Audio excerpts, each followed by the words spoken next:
Have you ever looked at a jar of beef dripping and felt a pang of guilt, immediately followed by a wave of intense craving? For decades, we've been told that fats like beef dripping, lard, and butter are the villains of our diet, clogging our arteries and piling on the pounds. But what if I told you that everything you thought you knew about beef dripping was wrong? What if this old-fashioned, flavor-packed fat is actually good for you? Stick around, because today we're diving deep into the science and history of beef dripping.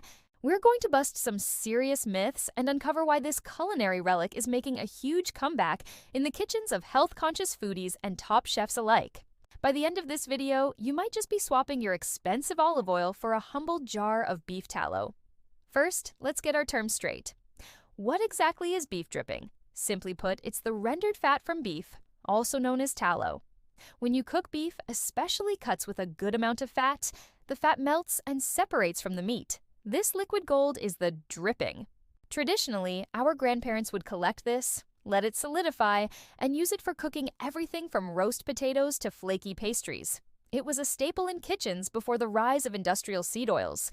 So, where did it all go wrong? The story starts in the mid-20th century.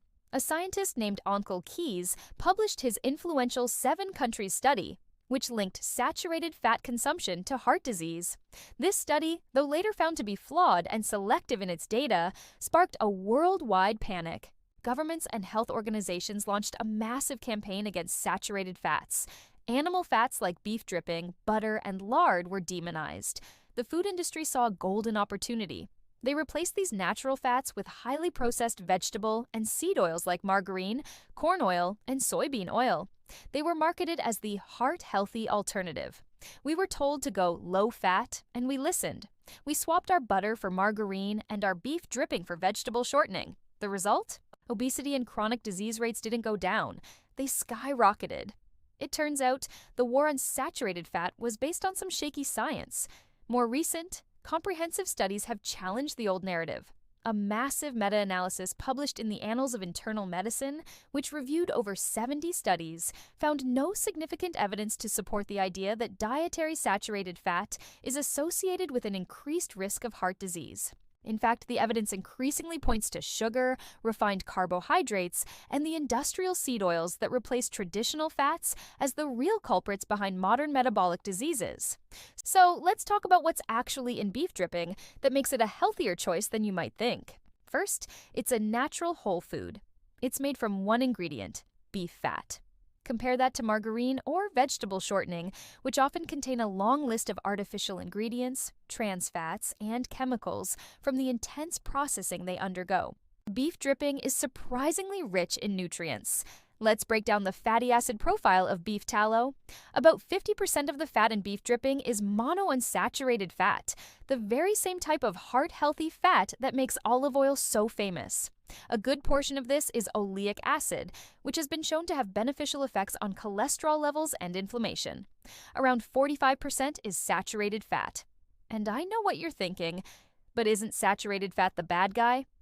Well, not all saturated fats are created equal. Beef tallow contains stearic acid, which is unique. Studies have shown that stearic acid has a neutral effect on blood cholesterol levels. Your liver actually converts it into the monounsaturated oleic acid. So, a significant portion of the saturated fat in beef dripping doesn't even raise your LDL, or bad cholesterol. The remaining 5% is polyunsaturated fat. And here, a key point.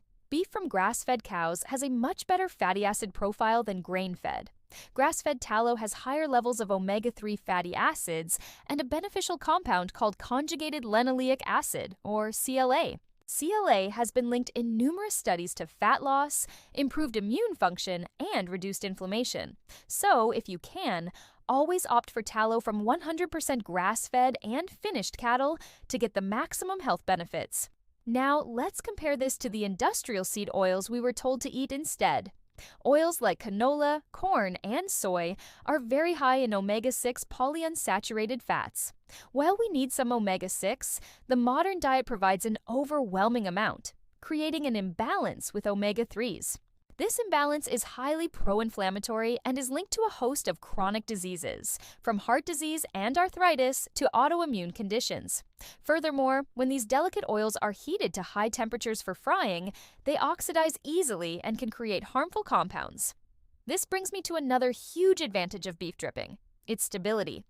Beef dripping has a very high smoke point, typically around 205 degrees Celsius or 400 degrees Fahrenheit.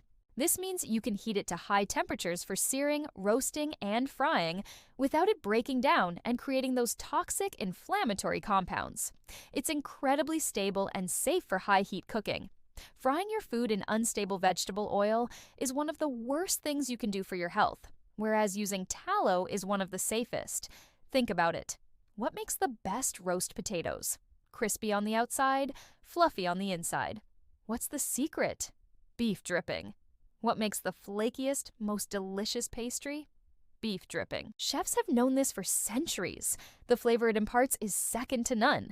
It adds a rich, savory depth that you just can't get from bland, neutral-tasting oils. So, how can you start incorporating this super fat back into your diet? It's easy. You can buy ready-made tallow or beef dripping from most butchers or in the supermarket. Or you can make your own at home, which is incredibly simple and cost-effective. Just ask your butcher for some beef suite, which is the raw fat from around the kidneys.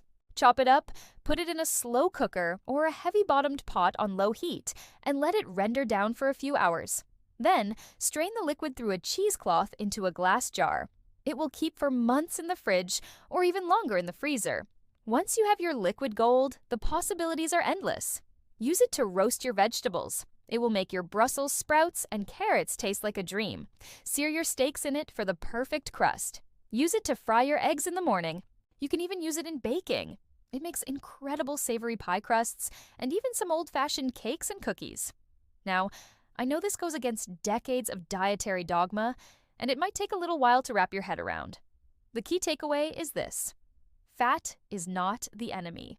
The right kind of fat is essential for our health.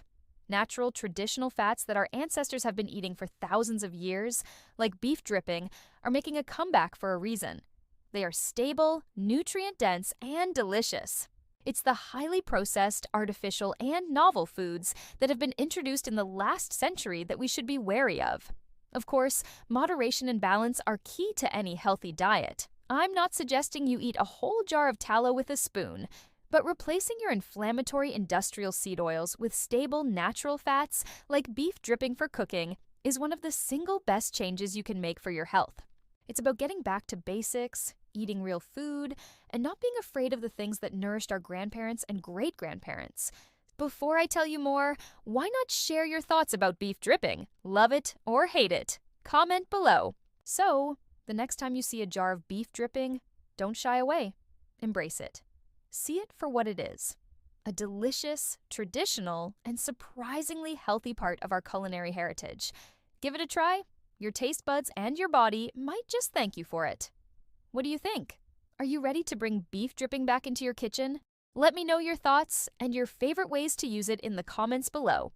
I'd love to hear from you. Thanks for watching, and if you enjoyed this video and want to learn more about real food and busting nutritional myths, make sure to hit that like button and subscribe to the channel. Until next time, stay healthy and keep cooking.